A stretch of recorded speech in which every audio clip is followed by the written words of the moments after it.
Iyak po ay maiinis po kayo sa ating ibabalita po ngayon, no? Ang gagawin po natin ng reaction video. Tako, ayaw po talaga tayong tigilan ng China, no? Ang title po nito, mga barko bangka ng Pilipinas sa Rasul Reef nakaranas ng pangharas sa China Coast Guard. At ang kasunod po natin dito, no? Pilipinas, Australia, Japan at USA may maritime cooperative activity sa West Philippine Sea bukas po, no? April 7. Kaya huwag niyo po sanang kalilimutan na mag-subscribe para po ma-update po kayo kapag po naglalabas po tayo itong reaction video. Sisimulan ko na po to, no? Let's do this. Just dalawang barko ng China Coast Guard at barkong pantigma ng People's Liberation Army Navy ng China ang humabol at nagtangkang harangin ang mga barko ng Pilipinas sa Rasul Reef nitong Huwebes. Mismong mga Pilipinong mangingisda ang nakakita rin yan na nooy katuwang ng PCG at BIFAR sa paglalatag ng payaw sa karagatang sakop ng Recto Bank. Grabe talaga tong China, no? Nakakainis talaga. Ayaw po tayong tigilan, no? Kahit po naglatag na po ng executive order ng ating President Bongbong Marcos, talagang ayaw nilang tumigil, no, sa pangaras sa atin, no? Pakinggan pa natin to. Hinarang at hinabol. Hindi na naman nilubayan ng China Coast Guard ang ating mga barko. Sa pagkakataong ito, dalawang barko ng China ang nangharas sa mga barko ng Philippine Coast Guard at Bureau of Fisheries and Aquatic Resources o BIFAR na nag-escort sa mga mangingisdang Pinoy habang papunta sa Recto Bank nitong Huwebes. Ang mga barkong yan ng China ang parehong mga barko na ng water cannon sa mga resupply boat ng Pilipinas sa Ayungin Shore. May namataan ding barko ng Chinese Navy na ilang beses ni radio challenge sa mga barko ng Pilipinas. Chinese level 1 ship calling on your Chinese level 1 ship. Chinese Navy warship. This is Philippine government vessel. BABFR MN 4051. We're conducting routine maritime patrol within the Philippine Exclusive Economic Zone. We are proceeding to our planned route. Take clear from our passage in accordance with the collision regulations. Over. Grabe talaga tong China, no? Isipin nyo, no? China Navy ship yan, ha? Yung pangdigma po nila. 'Di ba? Nagsagawa lang naman ng tayo sa exclusive economic zone natin. Napakawalang iya talaga tong China to, no? From our passage in accordance with the collision regulations. Over. Maging ang mga maliliit na bangkang pangisda ng mga Pilipino, hindi pinalampas ng mas malalaking barko ng China Coast Guard. Grabe talaga tong China talaga, pati mga bangka, oh. Napakawalang iya nyo talaga. Tingnan nyo naman, bangka lang yan. Kayo barko. Tapos meron pa kayong China Navy ship, warship dyan. Anong gagawin nyo? Titirahin nyo yung mga yan, yung mga bangka na yan. Napakawalang iya talaga.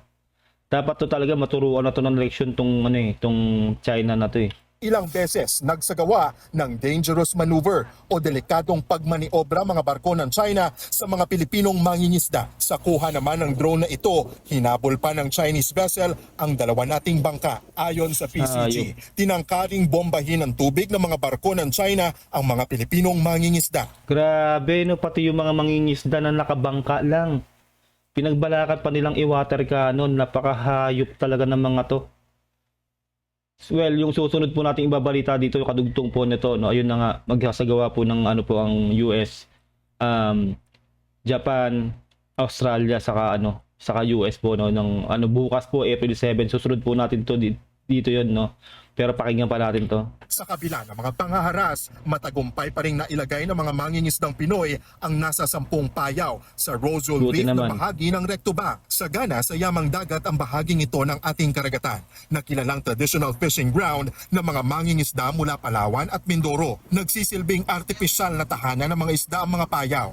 Malaking tulong mo yan, sir, sa panghanap buhay po. Ano po yung mga isda na nakukuha niyo po, sir? Hilingan at saka yung yellowfin, tuna. Yellowfin tuna. Maabutin ng ilang linggo bago balikan ng mga mangingisda mga inilatag nilang payaw sa bahaging ito ng Rasul Reef na sakop naman ng Recto Bank. Kwento ng mga mangingisda, malaki ang tulong sa kanila ng mga payaw para mas maparami ang kanilang mga huling isda. Buti na lang talaga ng iniskortan ng PCG. Itong mangingisda natin. Isipin nyo, nakabangka lang po yan, dalawang bangka. isipin nyo, no, pag winater cannon ng China yan, wasak po talaga yan. Pwede rin po silang madeds dyan, no? Pwede silang mamatay dyan sa lakas ng water cannon. Pwede rin silang malunod pag nasira ang bangka nila. Buti na lang talaga, inescortan sila ng PCG, no? Magandang moves po yun. At kung sakali, no, po, wag naman, no? Pero kung talaga winater cannon nila yan at may nasawi sa ating mga mangingisda, nako, yun na po talaga magi-spark po talaga ng gera. Kasi po nasa international law po yan, di ba? Na sinabi na po yan ni General Aquilino ng US po, no? Talaga pong pag may napahamak po talaga ay talaga yun na po. May invoke na po yung rules na yun ng talaga pong susugod na po ang US kasi po kaalyadong bansa po natin ng US, no? Diretso po natin to. Muling kinondena ng Philippine Coast Guard ang iligal at mapanganib na panggigipit ng China sa mga Pilipinong mangingisda ayon kay PCG spokesperson for West Philippine Sea, Commodore J. Tariela. Pagpapakita raw ito na walang pinipili ang China Tama. para sa kanilang personal na interes. Hayop talaga tong China to, isipin yung mga bangka lang yun, di ba? Anong palag ng bangka sa barko? Tapos meron po silang Navy warship. Di ba yung mga visit yung China yung talaga na to, nakakainis. It's because, again, they have this ambitious and greedy claim justified by their 9-dash line claim, now 10-dash line, na meron silang sovereignty over these waters by virtue of that imaginary line. Kaya nga imaginary lang nila yon, sila lang may alam nun, no?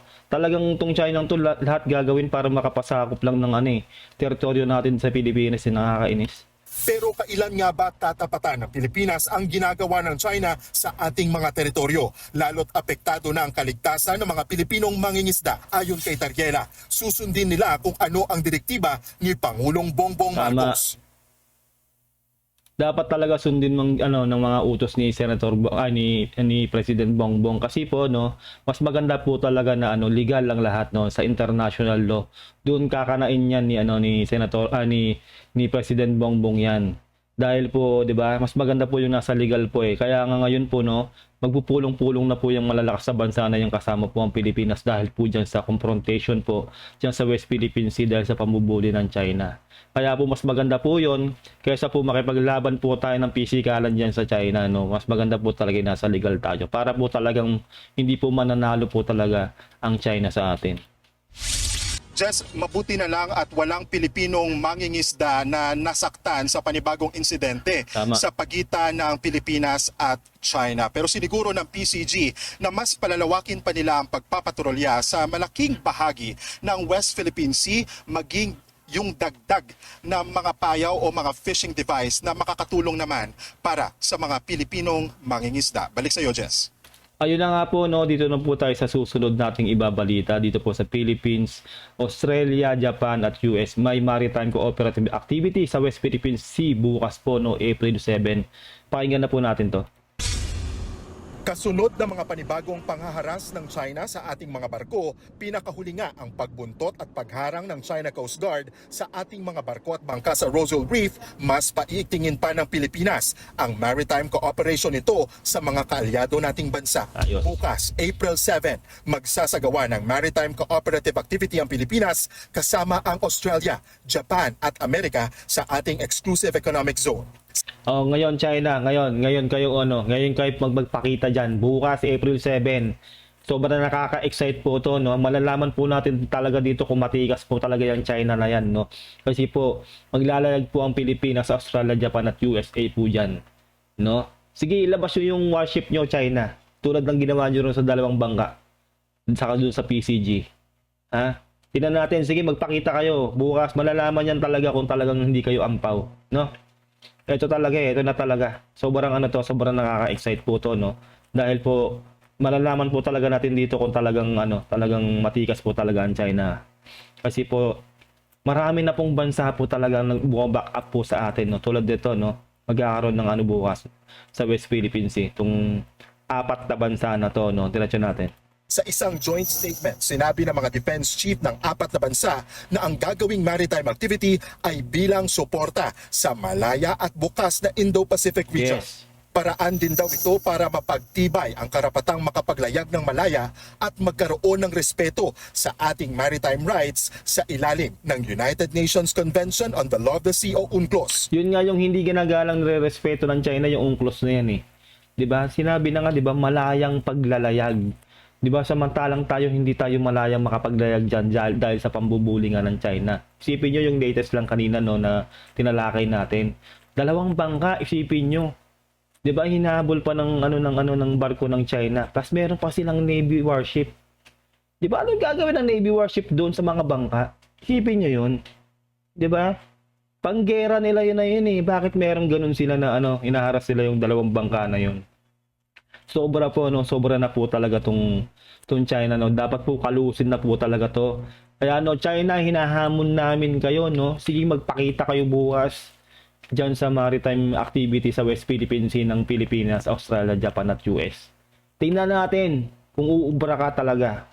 Sobra na, hindi na makatao yung ginagawa ng China sa Pilipinas talaga. Nanindigan din ang 4 na bansa sa kanilang posisyon tungkol sa 2016 Arbitral Tribunal Award. Pinal at legal na desisyon na nila ito. Yan din yung hindi nire-respeto ng China, yung arbitral award na yan na napanalunan natin ng Pilipinas. 'Di ba? Lahat po lahat nilalabag po ng ng China. Hindi po tayo ang nag-i-instigate o hindi po tayo ang nagpo-provoke ng gulo diyan sa West Philippine Sea. Ito pong China. 'Di ba? Alam po ng buong mundo kalat po sa buong mundo ang balita na yan, 'di ba? Na ang Pilipinas po at ang binubuli po ng China. Hindi po tayo ang nagsisimula ng gulo. Kaya yun nauulitin ko, China, pumunta kayo bukas diyan sa West Philippine Sea. Ipakita niyo yung Navy warship nyo. Matikas kayo, 'di ba? Nangaharas kayo ng maliliit na bangka ng Pilipinas. Oo, ngayon yung 4 na bansa na yan nandiyan diyan. Pumunta kayo, tingnan natin ang tikas nyo. Nako. Baka mamutla kayo niyan, sinasabi ko na. Nambubuli kayo ng bangka? O sige, ayan. Pilipinas, Australia, Japan at US, malalaking barko ang nandiyan ngayon bukas. Magkakaalaman na po bukas, abangan po natin to kung anong mangyayari bukas dyan sa West Philippine Sea. Asahang kasama sa maritime activity ang naval at air force units ng 4 na bansa.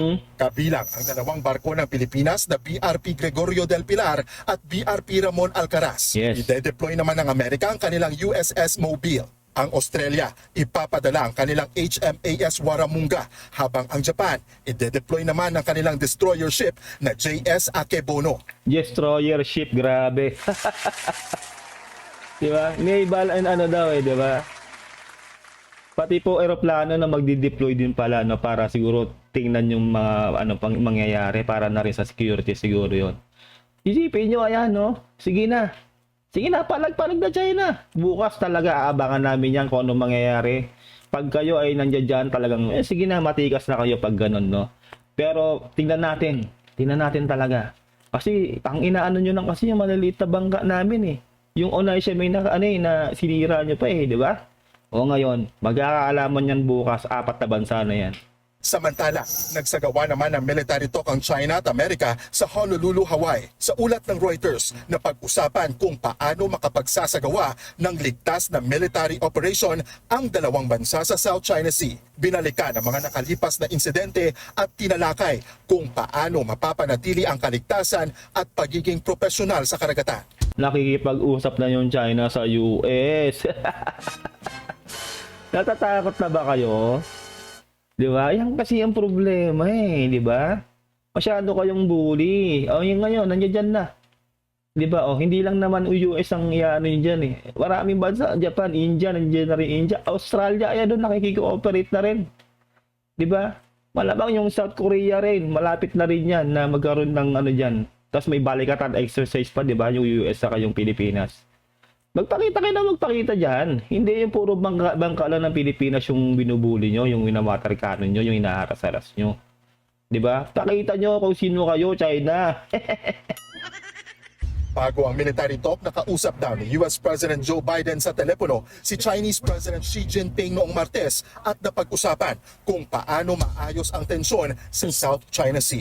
Nagkasundo raw ang 2 leader na ipagpatuloy ang military talk sa Nobyembre. Grabe, ito na po, Talaga pong kaabang-abang po ito bukas, April 7.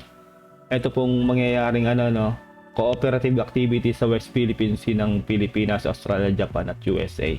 Ilabas nyo ang tigas nyo China dyan, no?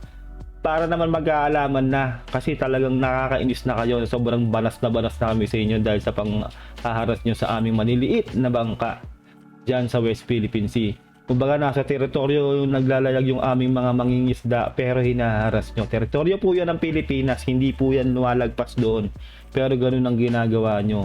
Napakaliit na nga po ng kinikita ng aming mga mangingisda, ginaganyan nyo pa. Diba?